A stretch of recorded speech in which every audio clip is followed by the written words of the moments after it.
është konstituimi ku vendit na fat rekord pas zgjedhjeve dhe për atë do të zotohet Lidhja Demokratike e Kosovës që të bëj përpjekjet maksimale për të vendosur këtë në rendin e parë.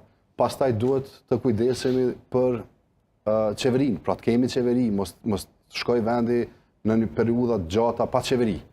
Dhe tjetra që është e rëndësishme gjithashtu është pozicioni i presidentit ose presidentës vendit, që duhet të jetë patjetër pjesë e negocimeve me palët tjera që do të mblidhen për të formuar institucionet e vendit. Pra nuk mund të kemi marrëveshje politike nëse nuk është edhe pakoja e presidentit pjesë e diskutimeve.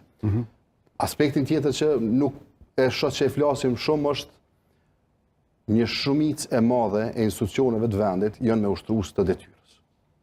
Pra edhe këtu na duhet bëjmë përpjekje që të instalojmë njerëz kompetent.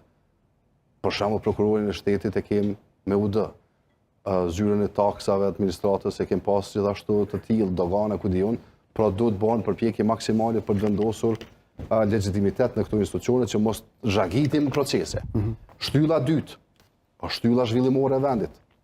Ndëgjonim vendin ton sot e kem në një udhë kryq, i cili është stagnimi, izolimi dhe prishja me aleat, apo orientimi nga integrimet euroatlantike dhe mbrojtja e Republikës, sepse sot Republika e Kosovës është në një rrezik, pra duhet kujdesemi për këtë çë. Pra këto janë aspektet kryesore dhe themelore, të cilat ne